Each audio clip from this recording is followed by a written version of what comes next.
What's really going on, everybody? Back again, episode number 81. Before we get into it, be sure to check us out first and foremost at what's really going on pod.com. Be sure to subscribe, like, listen, and comment on Spotify, Apple Podcasts, YouTube, SoundCloud, Google Play, and of course, iHeartRadio. Be sure to subscribe on Twitter and Instagram at WRGO. Henry, who is with me here, we got an OG episode, just us two. Henry, drop the TikTok because we've been coming up with some good. We're We not. have not launched our official one, so hold on. Yeah. But if you want to like tune into our latest like play on social, you can check that out at the last. What is my TikTok? The OG Last King Henry, because you know all my says Last King Henry. But point, we did a video, kind of announcing who could potentially become like, the Supreme Court nominee for Biden, and they're all Black women. We did, little facts about them, put their pictures up. It's a cute little video. We got over 1,000 views on it, about 20 likes. So you should go add to that, share it. Make sure you follow us on all social at WRGO Pod. And let's get to food for thought, I guess. Yeah. Our next TikTok would be Henry and I heel talk. So stay in tune for that. What?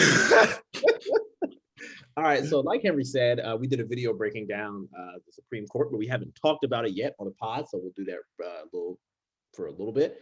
So a couple weeks ago, Justice Stephen Breyer announced his retirement from the Supreme Court after 27 years on the bench. Biden affirmed his campaign pledge to nominate a Black woman with one of those folks who Henry highlighted in our TikTok video, Ketanji Brown Jackson, who was on the DC Court of Appeals, second highest court, seems to be leading the race. So my question for you, Henry, what does it mean for Biden picking a Black woman who would be the first to the Supreme Court? So it sounds good.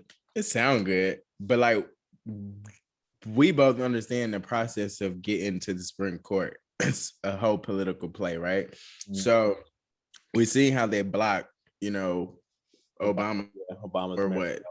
Yeah. What was that, 8 years? They blocked the man. It was that was in 2016, right before Trump. Right. So it was like they blocked him for a couple years, which in case Congress kind of controls this, is not the president. They just like, ooh, I like this person. So it's good that he sticks to his word because he did it on a lot, aka student loans. And we got to take this. Get it?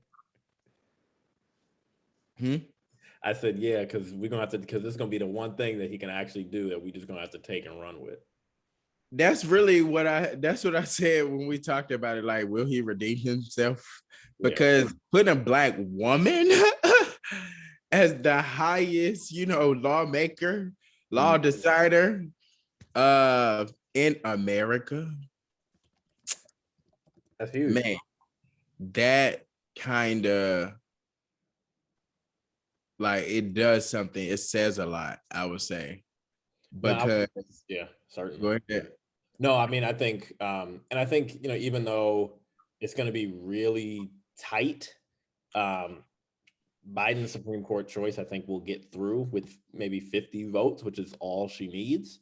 But I think that, to your point, I think just having a Black woman in this space is the best thing, not only in terms of like the representation and the makeup of the court, but also just like legally going forward. Like, I mean, I feel like, Henry, like you and I have been on like the soapbox of like, if you want to do something really progressive, have it be, elect a Black woman, select a Black woman to like lead these organizations and do this, because they are 9 times out of 10 the most progressive and most willing to like champion the causes that you and I care about. So I think like this is the first step that needed to happen a long time ago, and it's sad that it took all this time. But I feel like stuff, not that it's going to change anything, because she'll just be one vote or one legal rule in a because there are 9 people in the Supreme Court. It just like symbolically it says a lot. But I think the effect of it, like how you see like more younger Black men now as we look at mayors or state, local politics or whatever. I think Obama inspired a lot of these younger Black politicians to get out there and keep fighting type thing, because this generation easily taps out. You know what I'm saying? And I would say this could do the same thing to one degree or another, because we need more Black lawmakers, whether it's Supreme Court, the district court, the district attorney's office. We need Black lawmakers because that system isn't built for us to survive in. It's built to kind of put us in a box and perform certain roles in society. So with that being the case, I think it symbolically it means a lot, and it will definitely inspire a lot more people, Black women specifically, to become judges, to stick through that law. Like, we all know I wanted to be a lawyer, and I was just like, that grunt work and the payout, bye. So you said what? You said, yeah, I'm out. Bye. And let's be clear, I made a 155 for the SS, so your boy not stupid. But point in case, back to this stuff. Yeah, like, I think it will inspire a lot of people and allow them to like hold on and like keep fighting. Cause like I said, using myself as an example, that's a journey, and you really have to be passionate, and like you gotta see it go, because that's hard work. I respect lawyers. No, for sure. And I think, at least to your point, I think you're thinking about like today and tomorrow, which I think is good. Because I think that, if you hire, if a Black woman is on the Supreme Court, her staff and her clerks are more likely to be people of color who can then be that next generation of like legal minds and legal thinkers. So it's kind of like, I'm sure Biden's pick is going to just be like the tip of the iceberg of like the next kind of like crop of wave. Like, exactly. A long time. So if you didn't know, which I didn't, I totally forgot about this. The Winter Olympics is currently happening. Who knew? I used to be a curling fan when I was younger, but I kind of gave up. So this past week, there's a really good article in NBC News that we'll share. It's about basically the lack of diversity in the Winter Olympics, with a special focus on kind of figure skating. And I think it's very interesting because I think as we get to this point where I think we're more accepting of Black people in certain fashion industries and in all these different spaces, but also accommodating for them. This article gets at the difficulties that Black figure skaters have had just with the simple thing of like costumes and having tights that accentuate their skin tones. And this is not the first time that Black athletes at the Olympics are involved in kind of the IOC and all this, all the stuff of the like, have been involved with like kind of calling out the Olympic committees on kind of like racism and not having equity. Past athletes such as Sha'Carri Richardson has even kind of come out and kind of said, I've been suspended for drugs, but there are a whole host of white athletes who have not been suspended. So I think, Henry, like, what's kind of your main take? I mean, I think that that's what I was about to say. Your comment, their last comment, in terms of her name, Shakira or Sha'Carri? Sha'Carri. Sorry. Well, y'all know when y'all know Henry don't not good with names. Point in case, Sha'Carri this week called out Camilla Valieva. We don't know her. I mean, that's it. That's about it. That sums it up. But point in case, we all know Shakira came in like viral prominence because she missed the Tokyo Olympics because she was tested positive for marijuana or whatever. And Camilla, I'm really not trying to mess up your name, shorty, but she tested positive for a banned substance and still was able to compete in the Beijing Games. So like, Sha'Carri took to Twitter and she was like, can we get a solid difference on her situation and mine? My mother died and I wasn't able to run, and I favored to place top 3. The only difference I see is that I'm a Black young lady.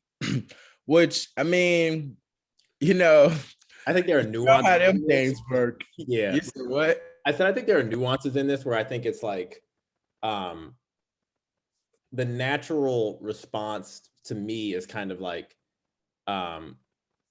it's kind of like I still to this day don't feel bad for Sha'Carri, but the natural response is like she should have been suspended and this other person because they both broke a rule. And it's sad that, of course, like it always has to be the Black person and the Black woman has to get made an example of While Okay, so like you're doing that thing.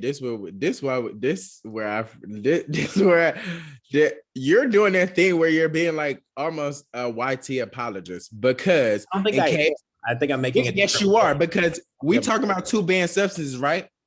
One of them was able to participate, right?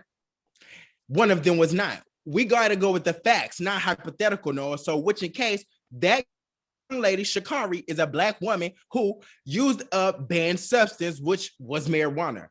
This young lady, Camilla, used a banned substance. I don't know the detail on that substance. It's still banned. They both did the same thing. The same consequences should have been held to the same standard. Now, if that was the case, nobody would be mad.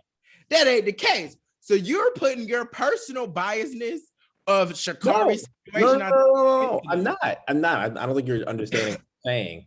I'm saying is that Shakari is correct for pointing out, a discrepancy in punishment. And I think that she, it's kind of like what I'm saying is that, yes, these two things are both true. Shakari did something that is still wrong, and that was taking a banned substance, and she should get the same punishment as this other person who did not. And it's wrong that this other person was not suspended. I'm not now saying that like, oh, both people should not be suspended for like, no, that's not what I'm saying. Maybe I heard you too fast and went pounds because I was like, what, bro? Right. No, I'm saying like that the rule is the rule. And like, if you're going to have the rule, don't just apply it to the Black woman.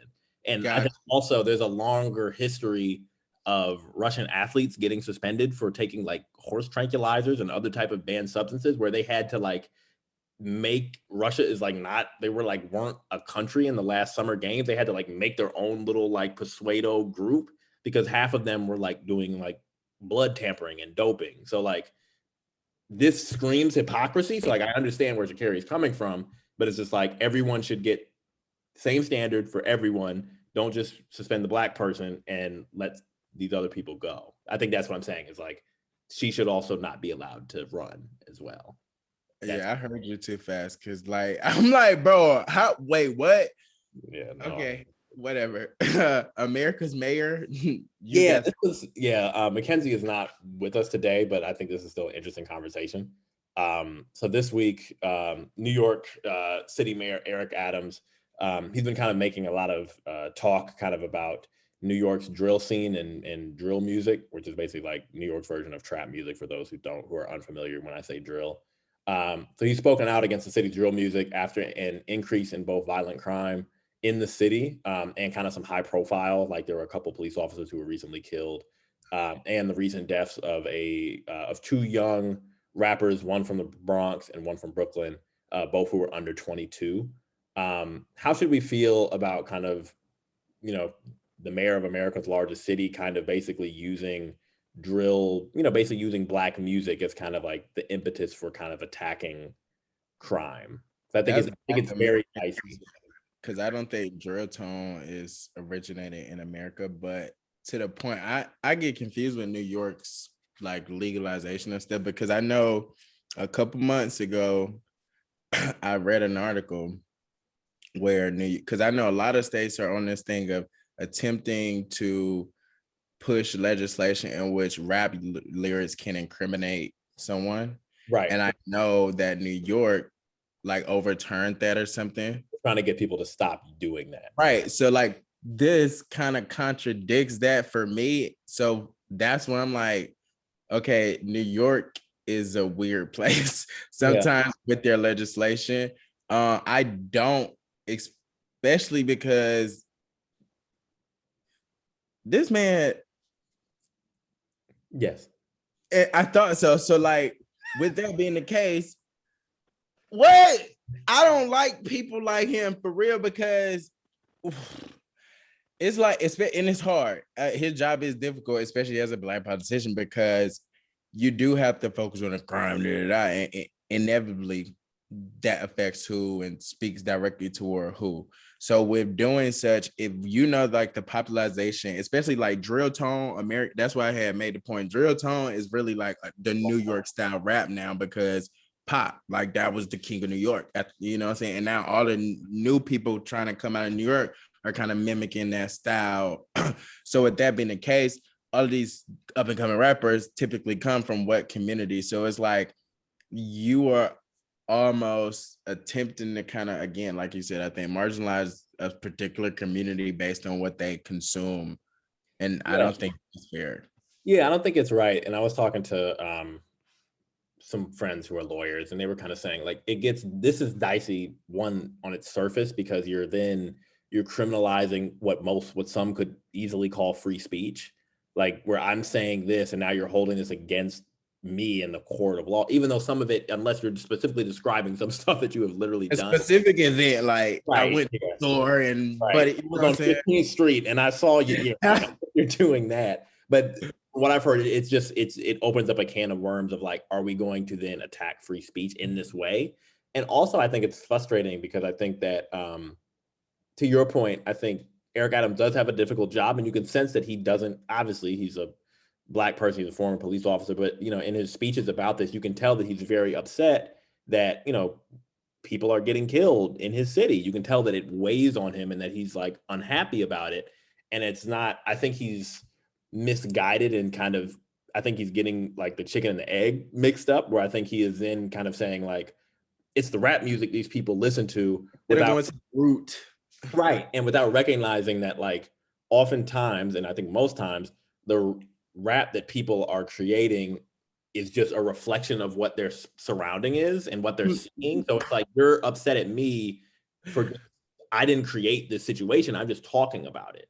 And it's basically like, you're talking about how it glorifies violence. Well, it's like, okay, well, maybe that's because the city didn't provide enough benefits to these people in the schools and all of these other, there are things that can be done outside of just blaming. Right, because New York is expensive to live in, and you got all of us in this one bedroom apartment in these certain circumstances. We know if you in New York and you're not in Manhattan, Upper East, or just even that, wherever you are now in New York. Like, I think that's overcrowded, overpopulated, no space, but you're overpaying, but you get nothing. Yeah. In a lot of major cities to that point, who maybe deal with crime not as bad as New York, but still have high crime rates. Inflation is crazy. So like, I never get how like they attempt to blame the people for the problem when they causing the problem.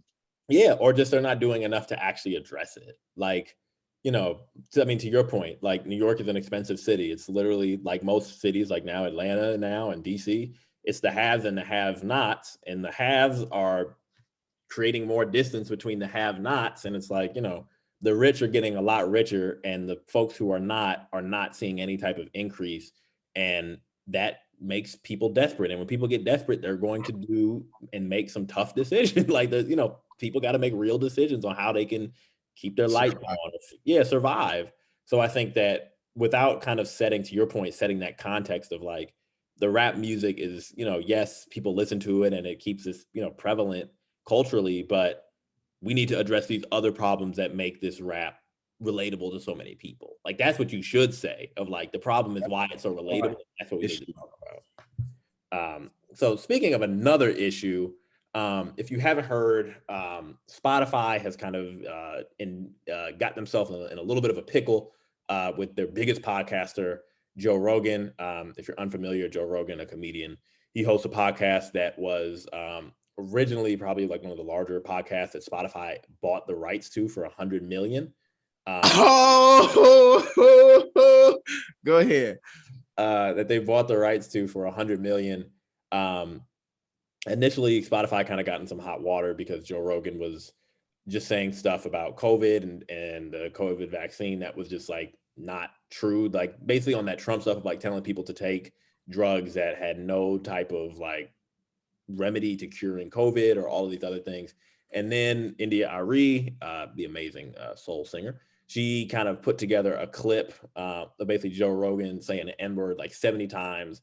And Joe Rogan pulled those episodes from his feed. So I think, of course, Spotify has tried to distance themselves and kind of their own kind of like, well, we support free speech, so we're not going to do too much. But it's Black History Month, so we're going to donate to, helping support. What's really going on? Podcasts need that donation. Yeah, right. Because my thing is, people like him get to go talk about stupid stuff, And we are literally like making politics digestible for the millennial people. We make it interesting because, like, realistically, in news, what's going on? Who knows? We make what's going on digestible. We Spotify. We tagging you this episode and every other episode till we get our check. Period. Bye. Next. Big facts. Big facts. So just interesting because I think there might be more to come on this, but it's America, so there also might not be more to come. And I was gonna say, ain't nothing else happening, bro. Pull them episodes, like you said, they're gonna donate this, do that, make a big collab, which you need to be with what's really going on, and they're gonna piece out and keep it moving. Like we see this every day, B. We literally just took a story off the doc because what we say, we see this every day, B. We know how it go. We know how it go. Well, on behalf of what's really going on, we are happy to become a Spotify original. Because we are just speaking the truth, nothing offensive over here. Henry and I will have green lights all throughout our apartments just because we are media trained, how we're educated, brand champions. Okay, listen, we know what to do. Know who? Anywho, so now to the big fact. We are recording this on Thursday. Last week was the Super Bowl. I think we just kind of wanted to get into it. Y'all still watching that? No, just playing. We just kind of wanted to have a general conversation about the halftime show amid kind of the allegations by Brian Flores, who was a former coach of the Miami Dolphins, who basically alleged. Yep. What was your question? Well, because I was gonna say, let's talk about how we felt about the performance, because that's all we care about, right? Yeah. Or rather, I think there's an interesting backdrop where I think, because this coach is basically saying that the NFL has, and these teams are engaging in discriminatory hiring practices because look at the number of black players, look at the number of black coaches, there's a wide variance. I think the NFL is a very, very big and smart corporation. So there's and we talked about this. Okay. Yeah. And we talked about this years ago where you were like the first person to be like, Jay-Z partnering with the NFL is all a show. It's a facade just to try to get us back in. And he had, we said we get a facts. We get a facts now. And he had this very, tape that Jay-Z helped get Dr. Dre, Kendrick, Eminem, Mary J. Blige, this Super Bowl show that was intact to gain, to attract our interest. So I just think it's interesting, like they had Mary, Mary, Janae Aiko. It was arguably, because like, I guess to the point of like what Noah made earlier, how like just seeing what happened at the Super Bowl and like what's going on in media in relation to antics that the the NFL performs in relation to like racial propaganda and their stance in police. And we know what Kaepernick did. This man by the name of Jahan Jones wrote an MSNBC article on MSNBC, which I think does a great job of saying again what Noah said. Like the title is like the Super Bowl didn't do nothing but gaslight us the whole time, and like he pointed stuff out that I'm gonna be honest, like I said, y'all still watch that. I went to the Super Bowl party. I love the fellowship. I ain't watched that game. I maybe be paid 5 seconds attention to the performance, which I'll admit I did go back and rewatch on YouTube because everybody's like, that's the best Super Bowl performance ever, and blah blah. I'm like, I want to see this. It was okay. So it was okay. Huh? It was okay to me. To what Jahan Jones, Mr. Jones, I don't want to mess up your first name, so I'm gonna say Mr. Jones. To what Mr. Jones said, quote, arguably the blackest night in NFL history. They had Mary,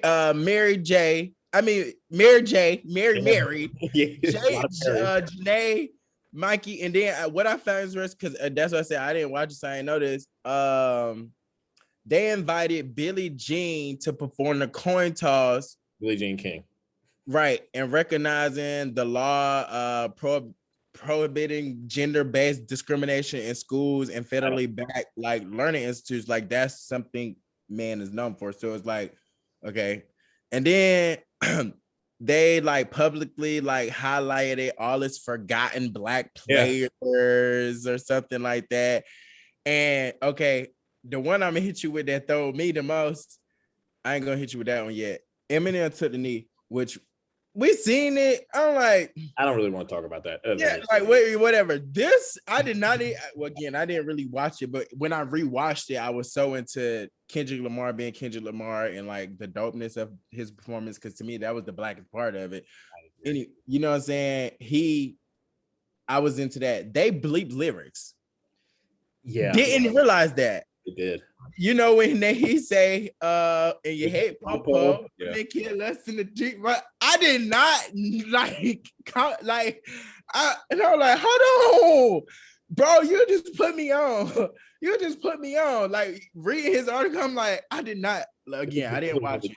Yeah. I mean, I think that's like the sad thing is that I mean Kendrick is probably like one of my favorite rappers. When I found out he was doing it, I was like, this is going to be in contention with kind of like his brand, brand, right? Yeah, like his whole brand. Like I understand, like everybody needs money, and you know, it's a good thing that he did perform. But I think that like there was just no way the NFL was gonna let him do that. There was like that goes into what you're saying and how you brought up Brian and that's kind of brought up Kaepernick, how the NFL isn't hiring us in higher positions. The NFL isn't giving us the free speech right. The NFL isn't allowing you to make a certain amount of money. The NFL isn't gaining at the end of the day, because my client speaks about this on like one of his shows.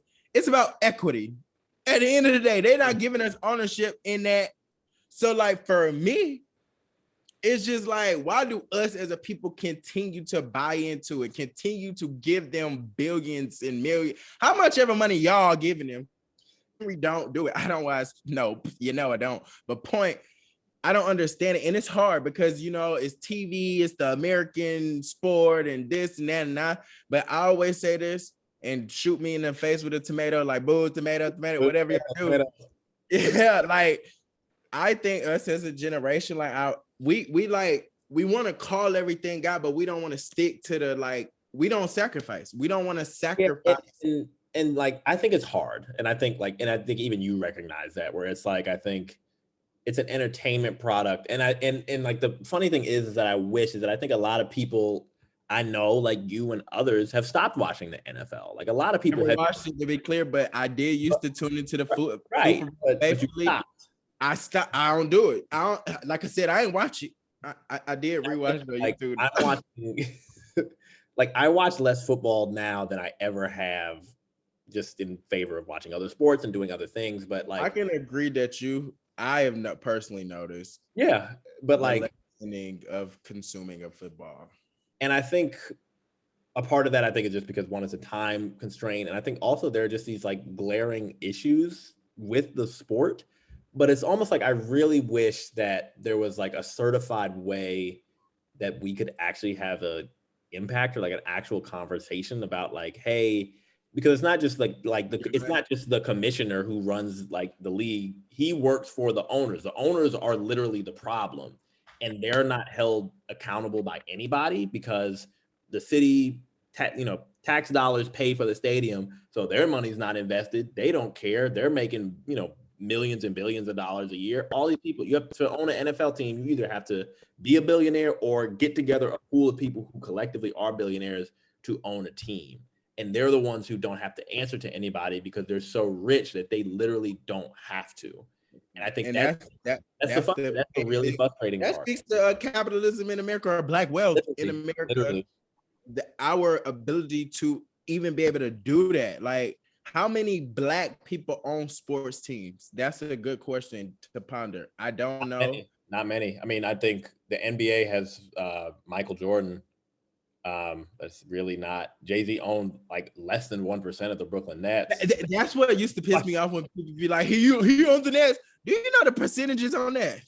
But anyway, but I think you said something that goes deeper to, like you essentially what we're saying, like, so how I said like somebody wouldn't have sacrificed, and you said this on Twitter, you didn't just say it here, how when you tweeted out about the Brian lawsuit or whatnot. He's putting himself on the line, because is he gonna like necessarily benefit from, but how we said like the black woman going to the Supreme Court could inspire so many more, blah, blah, blah. we don't know who have gotten blackdoored or blackballed or whatever because of racial issues or alleged racial issues. So I say all that to say, like, him willing to do that, clearly he can make a case and make a scene, because I'm pretty sure he knows some people that knows people that knows people. But point in case, like, I feel like it has to be that one person or two people or somebody to get the conversation seriously maybe started, and then we see a Jay-Z's partnership and a Black Kids Night at the NFL, and then the bleeping of the words, and then now this becomes an issue of like, okay, you let Eminem kneel as a white man, but you're not allowing the players to, you know, practice their free speech and kneel, or, you know what I'm saying? It just makes it continues the conversation. We're right back at square zero at the end of the day. And like, that's the crazy thing I have realized about race relations in America. Yeah, it's a hamster wheel. It's a hamster wheel. And I think the one thing that you really said, and I think that I'd like to toot our own horn. I think we've probably talked a lot about Kaepernick over these past years. I think that's a story that we need you, bro. Like, we're gonna ask you in a minute too. But I think one thing that you had mentioned, and I think this relates to like the Brian Flores thing, is that when he stood out, and of course he's the quarterback, the most important, you know, player on the team. I wish more people would about to be upfront about this now, given that he's just not in the league and not going to get a job. But like, he had other players come out and support him, but it wasn't to the likes of Cam Newton didn't come out, or Russell Wilson didn't come out and say impact of the player. Right. And it was a bunch of minor players who also didn't have a big standing in the league. But like, if Cam Newton came out as soon as Kaepernick did it and is like, I might not take a knee, but he is saying something that needs to be supported. So if y'all gonna attack him, I was the MVP, y'all gonna have to attack me. And if Russell Wilson said, I just won a Super Bowl, y'all gonna have to come at me too. So, because that's how they get us, is that they just distance one person off to the side. And I hope that doesn't happen with Brian Flores, where other Black coaches need to get in this and say, if you go, we talk about sacrifice though, right? And right, yeah. And but what I said when we were talking about the baby stuff and like rappers in the community feel not willing to sacrifice themselves because I'm gonna have to take a loss. I'm gonna have to be now associated with something that society deems as wrong, or these people who I work for don't care about. Or I'm gonna just look the other way and let it slide. Right. So they can penalize me and take my job and my lifestyle and what I feel entitled to. So no, I'm not gonna do it. So I think that's the frustrating thing, is that I think like it's a difference where it's one person or two people, but if you get the most powerful people and if everybody is saying something, then it's like, okay, you might be able to come after him, but you can't come after you can't come after 30% of us now. Then what are you good? Then you have a real problem. Like, this is my question though with sports, because like, I guess if I did watch a sport, it would be basketball. In which in case, like, they have like the players are in charge, it seems. Like, if LeBron James wants to something, he's yeah. But that's just the way basketball is. There are less people on the court, and that's just their basketball players are always more visible, they're more outspoken, and the league is encouraging that because they know that who is really the ones tapped in. It's people who look like us, where people who look like us are tapped into football, but it's more expensive to go to a football game than it is to go to a basketball game. And, you know, we're the ones who are essentially the money power behind the sports. Yeah. Yeah. And in the NBA, the owners and the players are more of a partnership. Whereas in the NFL, the owners in the NFL take the stance of, I pay these players to play on the field. We're not in partnership with shit. So, of course, Kaepernick, we stand with you. All right, so now we're gonna bro. I'm glad you took their knees because they were shooting us up in the street. They're still shooting us up. They shot little bro. They ain't shoot little bro. Somebody shut up, Henry. Go heads up. So heads up, we have a couple different things. One thing that we wanted to highlight was Abbott Elementary, the show founded and created by Quinta Brunson. He got money now. A large. I think we just wanted to highlight that, I think one thing that I think, of course, I say we pride ourselves on a lot of different things, but I think the one thing that we have always tried to talk about is Blacks in different forms of media. And that's not just on camera, but also the ones who are the creative directors, the ones who are, behind the scenes, the ones who are writers, the producers, directors, considering that we're all people kind of in politics and media. She's the creator, executive producer of the show, and does all these different things. The show ratings started at 2.4 million and now have increased to 7.1. That's the largest, that's over 300%. That's the largest growth percentage for a new comedy on ABC. So just giving her flowers, and hopefully that inspires other networks and other shows to give Black people more ability to actually create shows that are not trauma-based, but just about like life, which is what we always talk about. That's our check. Or if y'all gonna minimize us, and since we talking about Black media and TV in a new show that happens to be on there, we would want to discuss it. Bel Air. Like, if y'all just want to marginalize us in certain spaces, if you're going to take the same stories, recraft them and create them with the same basis. So don't go create Sister again with the same, like remaking the same episodes. Give us new story, because Black people are very diverse. Black people are very, we are not just angry. We are not just in a box that y'all media people like to put us in. And that's why I know that God had a plan for me before I had a plan for myself. And that's why I work in marketing. Because as a child, I used to hate watching TV and seeing certain things or not seeing certain things. You knew exactly what you were going to get when you turned on UPN. It was going to be the same thing. You know what I'm saying? As a UPN was the network then. They don't want to give us no more money. Cancel all our shows. And the CW. Channel 3. But that's another conversation for another day. I don't want to mess up Miss Abbott name. Quinta Brunson. There you go. Yeah. She doing her thing. Keep doing it. All Black creators, keep doing your thing. Don't let them stop you. Find your own, way. Reels are blowing up on TikTok. So get your content out there. Make people see you. And I will double down on what Henry said to all these streaming services now. We don't want to see Smart Guy Reloaded. We don't want to see Smart Guy 2. Okay, that's not what we're at. And we don't want a new streaming service. Y'all need to figure it out with your contracts and stuff. Because speaking of capitalism, Nelson Mandela. Right.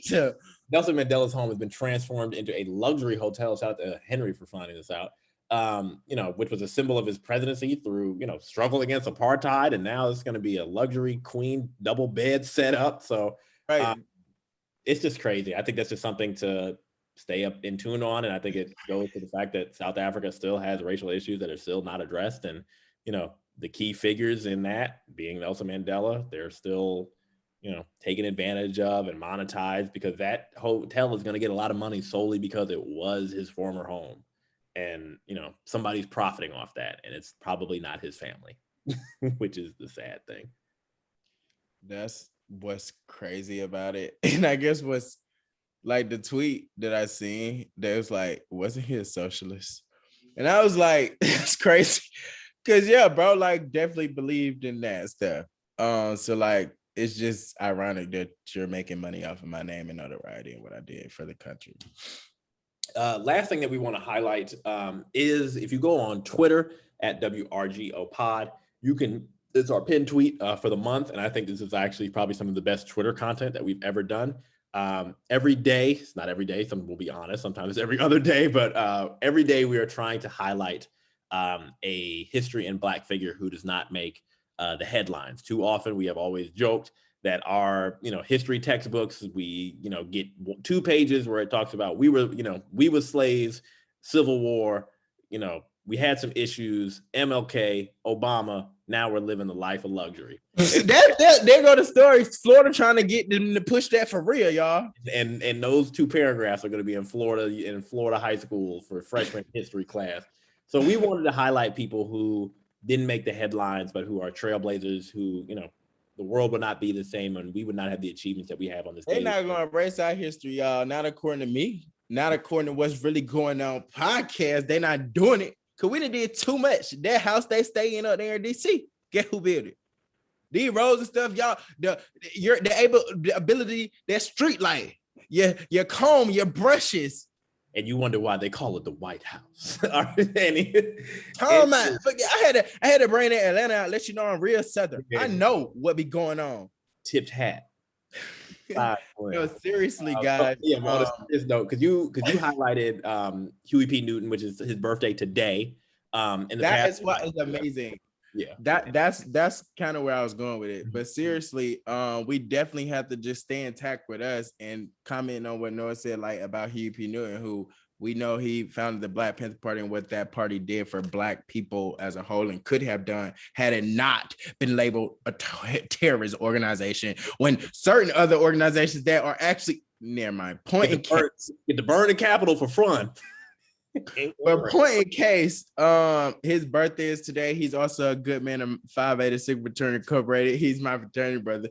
Has to be a little, But point, like, bro, you can't let them take us out, stop us from being a people and creating our like community and fellowship, sharing our stories, telling our stories, sharing our history and telling our history. And like we always encourage, like local elections are starting to gear up. Get out there, get involved. Make sure you vote. And if you don't like the law, go write it. Like we said earlier, like we need more Black lawmakers, legislators, all of that.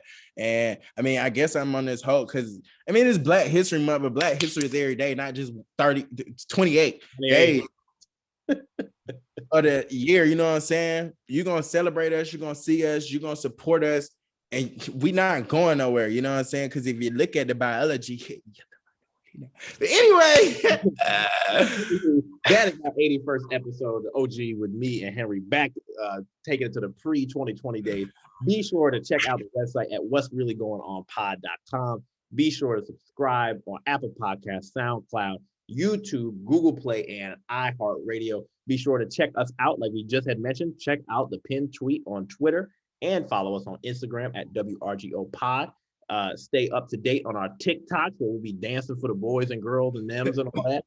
So check us out. Once again, Henry and Noah signing off.